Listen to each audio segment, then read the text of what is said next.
Welcome to the last video having content from linear algebra. And after this video, you will get to start work on your last take-home quiz, and then get ready for what we have for our final exam type experience. But right now we're talking about population growth, and in particular population growth when we have more than one population related to each other. So the first one is a predator-prey relationship, and what you can think of is you can think of at each generation, if you have this much of this, if your X population is that and your Y population is that, then your new X population grows or changes by these proportions. It's worth taking just a minute and ask yourself the question, which one is the predator and which one is the prey in this situation? Why don't you try that real quick? So just ask yourself, who's the predator and who's the prey? So pause. All right, if you think you've made up your mind, I can tell you what the right answer is. And we have X and we have Y. And it turns out X is the predator. I can't spell. And Y is the prey. How do I know this? Well, what you'll notice is that X, if there was no prey, the predator population would decrease because they would have nothing to eat. But the more prey there is, the more the predator population increases. So this number is positive. However, if you look at Y, if there were no predators, the Y population would increase. It would go up 10%. So with no predator, the Y population is increasing, but whenever there are predators, the more predators are, the more that decreases the population of Y. So every increase in X results in a decrease in Y. And so it's because they're eating them. Okay, now what's usually good at this point is to come up with some sort of species for your X and your Y. Usually you want your predator to be something super cute and fuzzy so that everybody feels really bad when it's eaten, and then your prey is some sort of mean, vicious animal. Although, I remember once I let students make up their own predator-prey choices, and one student chose cannibals and tourists for the predator and the prey. Okay, so maybe that's a fun idea. All right, well, what we got is we've got our predators and our prey, and what you'll notice is what this really is saying that the next iteration, whatever happens in the next generation of your predator-prey relationship, well, if you look really closely, you'll see that this is actually multiplication.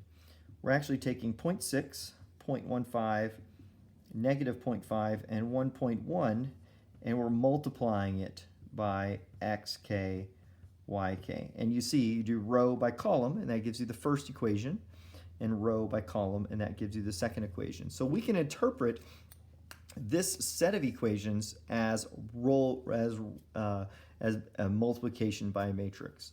So what we want to do is do an analysis just like we did a minute ago, and that is think about what's the long-term behavior of these things.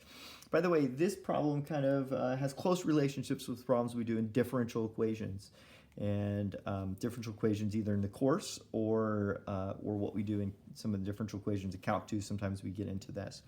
And there's a reason why. So linear algebra, we think of each of these relationships happening on kind of discrete time, like it happens one season, then the next season, then the next season, versus differential equations assumes that there's a continuous ongoing relationship. But if you make those time frames small enough, you actually can, both problems end up turning into the same basic type of problem. So there's a lot of relationships between differential equations and linear algebra. But okay, at any rate, let's try to solve this problem. What am I going to do? I'm going to find my eigenvalues and my eigenvectors. So let's start by finding my eigenvalues. And once I do this, then I get some picture of what's going to happen long term with my predators and my prey. So let's start by my eigenvalues. My eigenvalues are lambda. Well, my eigenvalues, I have to do a minus lambda I and take the determinant. So that means I have the matrix 0.6 minus lambda, 0.15, negative 0.5, and 1.1 minus lambda. Okay, and I want to take this and find out when it's equal to 0. So this is going to be a little bit of messy algebra, but I believe that we are capable of doing this problem. And so this gives us 0.6 minus lambda times 1.1 minus lambda minus plus 0.15 squared. So we've got two of those. Okay, so this is going to give us 6.6 when I no, 0.66.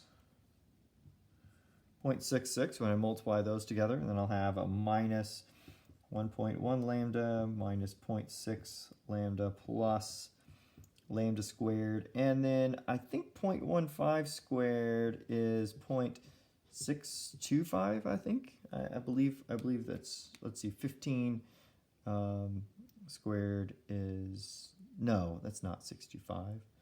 225. 200. Okay, I think that's right. Yeah, sorry, I did 25 squared instead of 15 squared. Oh, that has a 0 in the front, 0.0225.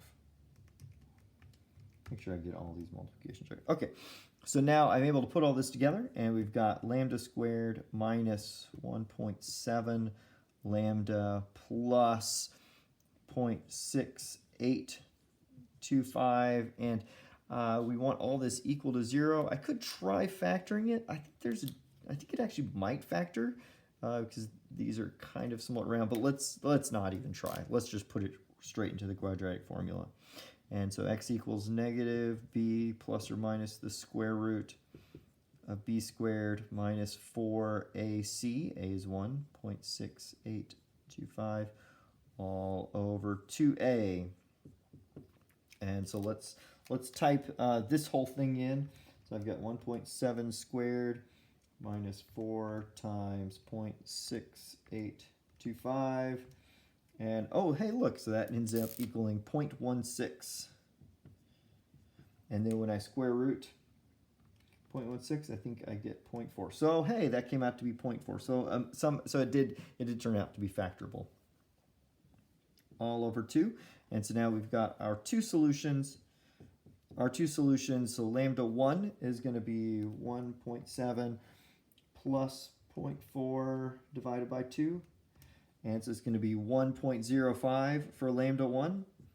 And lambda 2 is going to be 1.7 minus 0.4 divided by 2. And it's going to be 0.65. Okay, so here's our lambda 1 and here's our lambda 2. And so we can already kind of see what's going to happen, and that is that this eigenvector, the one associated with lambda 1, is going to be the one that dominates. So things near lambda 2 are going to approach that, and then they're going to approach and grow towards that second eigenvector. But we have to find those eigenvectors in order to make progress on our problem. And so let's find each eigenvector that goes with them. So let's start with the lambda 1, go to 1.05 eigenvector. And we've done a bunch of these, but we'll keep going.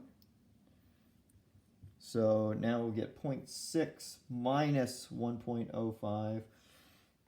0.6 minus 1.05 is negative 0.45. And then our other two will be 0.15, negative 0.15. And then our last one is 1.1 minus 1.05, and it is 0.05. So that's what we got for that eigenvector. And then we row reduce, and what you'll see, what I'm going to do is I'm going to take row 1 and divide it by 3, and that, divide it by 0.15. And I think that might make a really nice picture in row 1. So that'll give me negative 3 and 1 and 0. And then, of course, every time we do a row reduction, these things cancel. So I could have divided this by 0.05 and gotten the same set of numbers, and they cancel. But every time you do row reduction, we get this. So this gives us our first answer. So our first answer is that negative 3x plus y equals 0. So let's do y, let's make that equal to y equal to 3x and get our eigenvalue. So xy is equal to, I'm going to let x be my free variable, and so x is equal to x and y is equal to 3x. So 1, 3 will be that eigenvector. Okay, now let's do the 0.65 one and attack it and see what happens. So now we'll do the exact same thing with lambda 2 equal to 0.65. If this is challenging, then one, I would say that that's probably normal. I'm going kind of quick. This is because I presume that you've done a few of these by this point in time. If you're having trouble, please come see me. Don't just sit around not understanding. Come see me and we'll get it all worked out. So this is going to be negative 0.05, 0.15, negative 0.15. And then this one, does this one come out to be almost the exact same? 1.1 minus 0.65. Yeah, 0.45. Hey, look, so we get almost the exact same problem, except it's like our columns got kind of switched around a little bit. But we have the same four numbers, but just in different places. Okay, so I'm going to row reduce. I'm going to divide row 1 by, I'm going to take row 1 and divide it by that smallest number, divide it by 0.05, and see what we get. And so that means that row 1 is going to be 1, negative 1, 3, and 0. And then row 2 will cancel out again, because every time we do eigenvalues and eigenvectors, these things always cancel out. So negative x plus 3y is equal to 0. Move the x over to the other side, and x is equal to 3y. And this gives us our solution here. So our solution is that xy equals, this time y is our free variable, and so x is equal to 3y and y is equal to 1. So we see both of our eigenvalues and our eigenvectors. So let's come over here and see if we can make sense out of this. So we have our first eigenvalue of 1.05, and its eigenvector is the eigenvector 1, 3. And then we have our second eigenvalue, which is 0.65, and its eigenvector is the vector 3, 1. So that kind of gives us a little bit of a picture of what's going on. And that means that if I were to graph this, and tell you what, let's flip this thing over and get myself a kind of a grid to go on. So if I graph this, that means I'm going to have two eigenvectors. So let's make this first eigenvector in blue. And so that means I'll go, say, 1 in this direction, and then 1, 2, and 3 in that direction. And so that's that eigenvector, 1, 3, and it kind of looks like that. I didn't do a great job drawing that. Well, I try, you know, I try. I can't get a straight line here. That wasn't any better, was it? I think I'm just going to quit. You guys can make a straight line and just do it in your head. Now this one, we're going to go 1, 2, 3 over and 1 up. So this one's going to be right here and right here. So here's our two eigenvectors. So we can already kind of start to see what's going to happen. This eigenvector, so if I make these lines, this eigenvector is going downward. So things on this line are pushing in. This is a positive eigenvector, and so things on this line are pushing out. And so what you can see is that if I start with a point, kind of some point over here, that point's going to come down, and then it's going to come up, and eventually we're going to kind of pass over here. Again, if we're on this side, it's going to kind of come up. So everything is going to eventually bend down and go towards this value. So I can make two conclusions right now.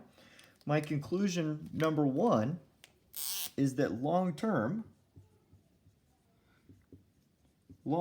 we trend towards this 1, 3 vector. What does the 1, 3 vector mean? Well, it means for every one predator, we have three preys. So if you remember, X was the predator and 3 is the prey. So that means prey is 3 times as populated. So long term, what we'd expect is that to be the case. We can also see, however, that if we get on this line or over this line, then what you would expect is you'd expect things to go here. And notice what happens here at this blue line right here. That's where you have nothing left, and so that's actually death for your population. So if you see, if we're on this line or over this line, then the population ceases to exist and we get extinction. So if you start with 3 times the predators as prey, then what does that mean? Then that leads to extinction. So it gives you some picture of what the population needs to be in order to balance. and then what that eventual balance will look like. Of course, in reality, no predator-prey systems are near this pretty, and nothing comes out near as clean as it does in mathematics. But that being said, this is still a basic process that you can expand to much more complicated, larger, with larger matrices and much more complicated systems. But you can still expand this type of thinking into much more complicated problems. Let's tackle that last one. Let's tackle 5.34. And what I might suggest that you do on 5.34 is that you tackle it for yourself. So take your computer right now, or your device, or whatever it is you're watching this on, and pause it and try this problem. See, one, can you find the eigenvalues and eigenvectors? And then once you find them, can you make sense of what that tells us about the long-term behavior of these species? All right, what you'll see, first thing you'll see is that this problem can be thought of as a multiplication problem, as always. So it can be thought of as the multiplication problems for multiplying xk, yk, and what we're doing is we're doing 0.75, 0.25, and then here we've got a 0.25 and 0 because there are no y's of y of k's in that principle. And if you read the problem, what you'll see is that we're talking about a population is split into the juveniles and adults. And each season, a certain amount of the adults die, so only 75% of the adults survive one season to the next, but 25% of the juveniles then go on to become adults. Similarly, the juveniles, for every 4 adults, there's one new juvenile being produced. So they're producing new juveniles, and then some of those juveniles are promoted, most of them aren't promoted, and most of the adults stick around, but some of them don't. This is sorry if you're learning about life and death for the first time, but this is the way animals work. Not all of them live, and some of them go on. So the question is, what's the long-term behavior of our adults and juveniles in this system? Well, okay, what I'm going to do is that same a minus lambda I. So I'm going to do 0.75 minus lambda, 0.25, 0.25, and then 0 minus lambda, and find that determinant. And so over here, that determinant becomes 0.75 minus lambda times negative lambda minus 0.25 squared. All right, so this gives us a positive lambda squared minus 0.75 lambda, and then minus 0.625, or is it 0.0625? I may be off by another 0 again. I think I am. Yes, I'm off. Okay. 0.0625. This was really easy to multiply. That gives you your lambda squared. That gives your middle point. Okay. So now we have this. We will set this equal to 0. So what am I going to do? I'm going to do x equals negative b plus or minus the square root of b squared minus 4 times a times 0.0625, all divided by 2a. And so lambda equals, let's now come tackle this. What about that inside part? Does it end up nice? I think there's a decent chance it does. 2.5. Okay. And now we'll square root that answer. And so that inside part ends up at, oh no, it didn't end up really nice. So 0.5, so 0.75 plus or minus 0.56 basically, all over 2. And so that gives us our two lambda values, 0.75 plus 0.56 divided by 2 gives us 0.655. And then our lambda 2 value is 0.75 minus 0.56 divided by 2, and that gives us 0.095. All right. Well, we could find our eigenvectors, and I think that would be worth our effort. But I want to say right now, I already know what's going to happen to these species long term, and it's not good. So what's going to happen long term is these species are, wait. Okay, I messed it up. I messed up the problem. Sorry about that. This is a plus sign because that's a minus here. So I get b squared minus 4ac. So that means this number comes out different. All right, so that gives me more hope for our species.